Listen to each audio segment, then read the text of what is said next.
Всем привет! Сегодня мы смотрим на первую умную колонку от Apple, которая была представлена еще летом на WWDC и должна была поступить в продажу в декабре, но что-то пошло не так. В итоге она появилась на полках Apple Store 9 февраля в англоязычных странах. И еще одно уточнение. HomePod — это первая умная колонка от Apple, но не первая просто колонка. Мало кто знает, но в 2006 году был представлен iPod Hi-Fi, акустическая система, которую анонсировал лично Стив Джобс. Но через год она провалилась, и ее сняли с продажи. В тот же год показали iPhone. А теперь вот HomePod, который выходит на большой, уже насыщенный голосовыми ассистентами рынок, где его поджидают колонки Sonos, Google Home, Amazon Echo, даже Samsung и Яндекс готовят свои варианты с Алисой.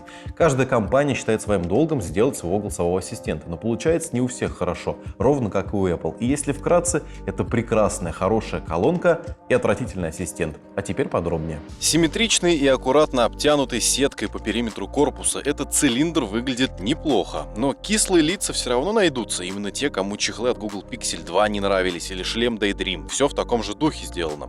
Кстати, колонка вживую оказывается намного меньше, чем на фотографиях. В высоту 17,2 см, а диаметром 14,2 см. HomePod, как iPhone 10, продается только в двух цветах, в белом и космическом сером. Угадайте, какой легче испачкать. Снизу выходит толстый шнур питания в тканевой оплетке, а сама колонка установлена на резиновую ногу. Сверху находится круглый сенсорный дисплей для управления. Во время настройки он пульсирует белым светом, а во время использования Siri переливается яркими цветами. Больше он ничего показывать не умеет. Ни название трека, ни даже громкость. Под стеклом спрятан мозг колонки, процессор Apple A8, на котором работал еще iPhone 6. Он и делает эту колонку умной. Первое включение и подключение происходит, как всегда, волшебно. Если у вас есть AirPods, то вы уже все знаете. Подносишь iPhone к HomePod и начинается настройка. Телефон предложит подписаться на Apple Music, если вы этого еще не сделали, а также перенесет все данные iCloud. В этот момент можно передать привет всем владельцам Android. Спикер с пикселями вашими работать не будет. Никак. Совсем. Для настройки обязательно нужен девайс с iOS 11.2.5 или выше. Скажу больше, даже с Mac колонку настроить нельзя. И это как-то глупо, что ли. Apple, скажем так, намеренно изолировала колонку, хотя в ней есть модуль и Bluetooth, и Wi-Fi, но подключиться вы можете только с помощью iPhone, Mac или Apple TV, настроить только с помощью iOS, но пользоваться при этом автономно. Настроили с iPhone, после этого используйте колонку. Хотя работает все не идеально. Первоначальная настройка тоже странно сработала, просто не хотела подключаться. Потом в итоге подключилась, но плохо работал AirPlay. Не всегда определяет колонку. Но чему тут удивляться, пользователи уже обнаружили, что она работает на iOS 11.2.5 Beta 7. Но в любом случае это всего лишь старт, это всего несколько стран, и такое часто происходит, особенно у Apple. И если вы не приверженцы этой экосистемы, то колонка проходит мимо вас. А жаль, потому что звук здесь явно не на 360 баксов, а дороже. По словам одного из вице-президентов компании, HomePod начали разрабатывать еще 6 лет назад, солидно. Он полностью сделан в Apple, включая даже вот этот сетчатый специальный материал, который никак не влияет на акустические способности данного гаджета. В кампусе Apple есть специальная лаборатория звука, где есть специальная комната, где есть специальная камера, и вот там тестировали HomePod. Называется она безэховой, одна из самых больших в США, кстати. Идеальные условия для тестирования звука. Можно было подумать, что HomePod — это очередной динамик вроде Google Home, но нет. Хотя плохого про Home сказать ничего не могу, оба устройства по-своему хороши. Тем не менее, Apple в первую очередь делает акцент на звуке, а уже потом на смарт-функциях. Где все по дефолту наш звук называй самый низкочастотным. Тут приоритете снести твою голову с плени. Набьются сидя нас, только на битах зашкаливает приторный бас. Это принципиально, нету времени спать. Руки в воздух летят только здесь и сейчас. Не перебивай, не перебивай. Пусть стены дрожат и трещат по швам. Это back in the days, и тебе в самый раз. Нас ненавидят копы, значит мы наваливаем. Технически устройство гораздо инновационнее и сложнее, чем любая из существующих смарт-колонок на рынке, хотя мы еще не слышали Google Home Max. Внутри в связке с сабвуфером для воспроизведения низких частот звучание обеспечивают 7 высокочастотных направленных динамиков, каждый из которых имеет собственный усилитель с амплитудой в 20 мм. По центру также имеется 6 микрофонов, расположенных вокруг по периметру. Они, микрофоны эти, формируют диафрагму направленности, сканируя окружение, а затем колонка адаптирует направление звука в зависимости от того места, где ее поставить, то есть воспроизведение происходит в стороны, по центру, по диагонали или вовсе во все стороны сразу. Все зависит от того, где стены и есть ли эхо, которое HomePod минимизирует. По схожему принципу работает Bang & Olufsen Beolab 90, за пару которых просят $80 000, и Lexicon SL1. цена которой даже неизвестна, видимо, потому что очень дорого. А HomePod стоит $349.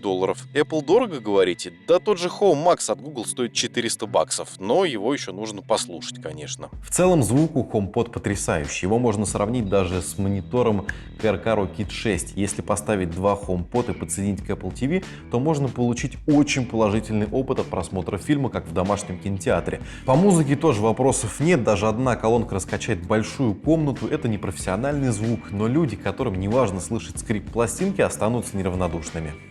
Playing all songs, shuffled.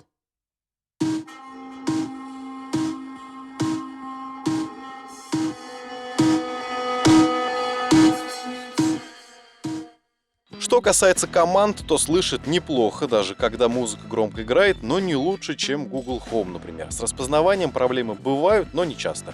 В любом случае Siri услышит, но вот ответит ли — другой вопрос. Каждый год ассистент обрастает какими-то мелочами и при этом остается бесполезным и неудобным, потому что большая часть функций не актуальна для России или стран СНГ. Привет, Siri, как погода, или установи будильник на 8 часов, и так известно, что быстрее это все сделать своими руками, чем дождаться, пока ассистент сделает это за вас. Вы сами-то Siri давно пользовались? Кстати, HomePod вместе с Siri не умеет распознавать разные голоса, поэтому любой может подойти и попросить прочитать ваши последние сообщения, поэтому заранее нужно данную функцию отключить. Кстати, Alexa и Google Ассистент голоса-то распознают, но будем объективны, Google Ассистент пока еще не работает на русском, Bixby в ту же кассу, а Alexa от Amazon у нас вообще нет.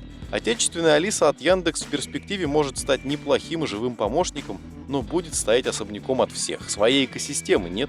Короче, вот что вам нужно знать о Siri на HomePod. Первое, она не говорит по-русски. Да. Второе, она такая же бесполезная. Именно второй пункт напрочь убивает часть функциональности Apple колонки. А что насчет жестов? Для регулировки громкости есть клавиши плюс и минус. Для вызова Siri нужно удержать палец. Одно касание отвечает за плей-паузу, 2 касания включают следующий трек и 3 предыдущие, либо отмотка песни в начало. Еще один минус Siri и привязанности к экосистеме Apple, в частности, сторонние сервисы. Голосовые команды работают только с Apple Music и стандартными приложениями. Если вы пользуетесь Spotify, Google Музыкой, Яндекс Музыкой или любым другим сервисом, то все это будет работать только через AirPlay. То же самое касается Apple TV любого поколения. Никакой магии. Подключаемся через AirPlay при необходимости, но автоматически ничего не происходит. Вот вам и Apple. К счастью, в этом году вместе с iOS 11.3 нам обещают технологию AirPlay 2, которая позволит подключать сразу несколько колонок, регулировать звук из приложения «Дом» и настраивать громкость одновременно для разных устройств. Но не стоит надеяться, что HomePod будет работать хоть как-то без подключения к интернету или просто по Bluetooth.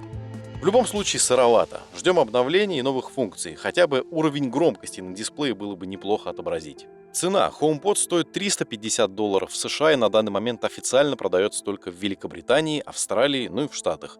Весной продажи начнутся во Франции и Германии. Когда колонка появится в России и с русским языком, вообще неизвестно. HomePod в своем классе лучшая по звучанию колонка, хотя держим в уме Google Home Max. Но по возможностям голосового ассистента она проигрывает как и Google, который вскоре заговорит по-русски, так и Amazon Alexa. Поэтому что остается? HomePod — это прекрасная домашняя акустика для пользователей экосистемы Apple за очень честные деньги. Но даже за эти деньги ни мне, ни вам она не нужна. Нужно быть хардкорным фанатом яблока, чтобы купить ее в России. Но факт остается фактом. Это хорошо сделанный продукт с отличным звуком.